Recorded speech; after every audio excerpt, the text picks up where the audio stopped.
Don't think shit. Yeah, we're live right now. Here you go. Take that. There you go.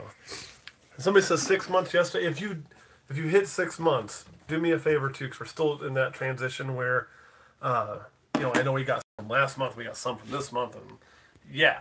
So send us a message if you think you're there, you know you're there, and make sure and mark on it that it's for Jen, because Jen is going to be handling all of that, and just give me a list of what I need to sign and send out, because I'm way behind. And it's a struggle for me to keep up with that, because my brain doesn't work that way very well. All right, but we do want to get those out to you. You guys have earned them. It's part of our promise.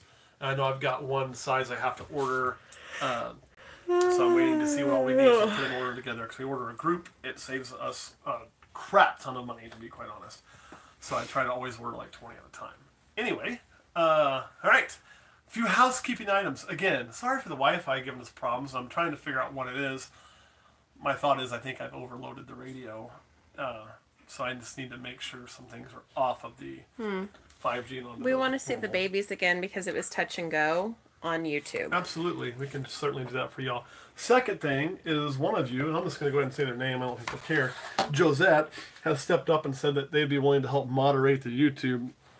What do y'all think? Good idea? I think it is. So Josette, if you're cool with that, we can certainly do it. I also didn't give him a touch like I normally do. The touch, again, is just interact. See, that's a bumblebee there. But look at the difference. See the difference in the color?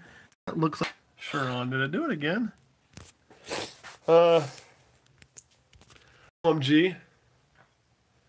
She's out most days, this thing doing that. It's like pissing me off. Even on the good one. I don't know what the hell's problem is. So let me give that to you. Let me know if this is cutting in and out, because all we see is good screen. That's the problem. So we don't know when it's getting bad, because on ours it looks perfect, so we're not seeing it via upload. So, of course, this is just a little spider here. Doop. I'm not 100% sure on that one. I think just a B. So, I think we get them all a tap. Says all the Patreon folks are just willing to pay for. I don't know if it was a Patreon person, because I can't see. That may actually be a killer bee too. It's looking that way. Could be. How cool is that? Killer bees, which would be really freaking awesome. You know, because we've only hit one in like 4 years. So if we hit two out of this clutch, I'm going to be really happy. And we get to do this again in a few days. The next clutch up to be cut is the second Moho GHI clutch. I'll be honest, I may end up... No, I don't think I will. I don't think we'll have to wait to cut that one to figure out what I'm going to do with the first set. So we'll be all right. We should have some babies available very, very soon. And I'll show you what I mean. Aaron, show those babies down there. Like, just show the front of it. You can see the ones... I've been gone. So Kurt's been handling all the feeding.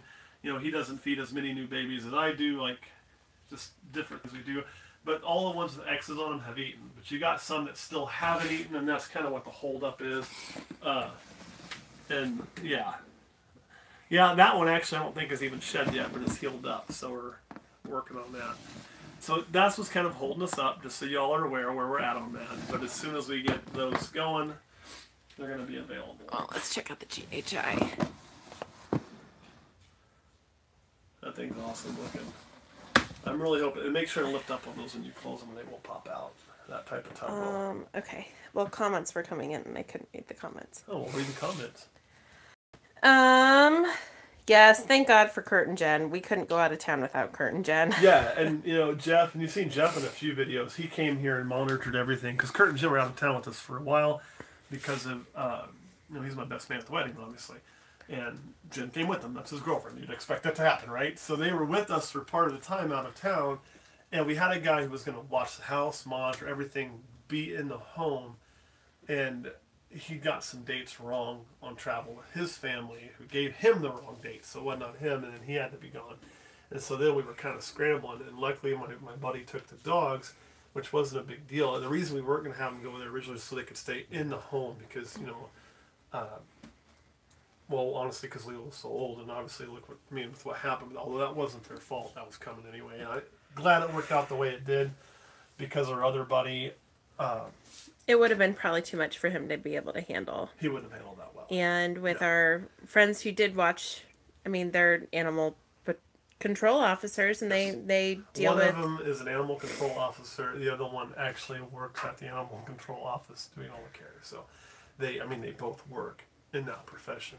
You know, they're one of them's parents breed show dogs, particularly German shepherds, and so I mean they've worked in that line, and then one of them also does Australian shepherds. So that's I say Australian, like, you know, not Australian German shepherds, but like actual Australian shepherds.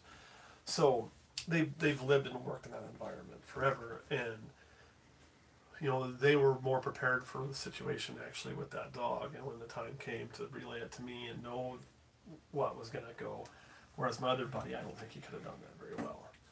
It would have kind of messed him up a little bit, to be honest, I think, even though it wouldn't have been his fault. So it kind of worked out well in the end. But the whole point of that was during that time when everybody was gone, my buddy Jeff was coming here to the house every other day and checking on my animals and watering and feeding and looking for eggs. And so, yeah, I mean, we had people checking things. So we're really thankful for that.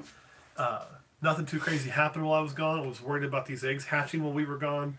Neither set did. One set pipped the day we came home, and the other set pipped obviously the day. So we made it through that. One clutch of eggs was laid while I was gone, and the other clutch was laid this morning. So I know Erin's telling me she's hot. And I'm like, yeah, we're in the snake room. I get it. I'm hot too, but it's part of being in the snake room. So, any questions, guys? Now is the time. And Josette, we're probably going to figure out how to make you moderator. I'll let you help deal with trolls. And I honestly, too, believe that is the same guy from the last video. I do. I think that's the same human being. I think it's probably the same person that started drama between a couple reptile personalities. And, you know, it's just, and they really are. They're just, whoever it is, just, I truly feel bad for them, which is sad to say, because if your whole reason for being and existing and subscribing to something to see when people are online and doing live streams is to just try to go and cause chaos, you know, and it's obviously worked for them in other places, it's not going to here, then how shitty must your life be? Like, seriously. And I feel kind of bad for him. So what clutch was laid today? Clutch today was clutch number 10, and it was pied to pied. So, and we had 7 good eggs, which is really good because last year, well, that's the most one to cover too. Last year she laid 4 good, 3 slugs, if you remember correctly. But she was only in our care part of the year last year. So this year, after a full year in our care, we got 7 nice, big, veiny eggs out of her, which is awesome. And then that brings me back to another animal, which would be our albino, who laid a bunch of slugs this year and last year. And I was starting to wonder if it was the male. Remember, we had that conversation. Well, the clutch that laid while I was gone was from that male. It was our possible snow clutch. So, and she laid 7 eggs from her first year female, and all of them were candled well. I candled them myself today, and they all candled great. So I don't think it's the male causing the problem. Yes. Are you going to be shipping to Canada? You've talked about this in the past. Was it because of shipping cost, or was it just an import-export nightmare? It's a little bit of both. One, it's new territory we've never done, so there'd be a learning curve. And looking it up and looking at the company we use, I think it's achievable. But the import-export costs are going to be phenomenal. Because from what I could read and look up, we use, I think it's Reptiles to You to ship. And here's the thing. When you start shipping reptiles, all the companies are really the same. Okay, whether you're using Ship Your Reptiles, Reptiles to You, I think it's Reptiles Direct. You literally do all the work yourself, right? It's like I have to box them and send them. So, I'm just getting the label through them. So I try to find the place that sells me the label at the lowest cost because that cost gets passed on to my customers and I want it to be as low as possible.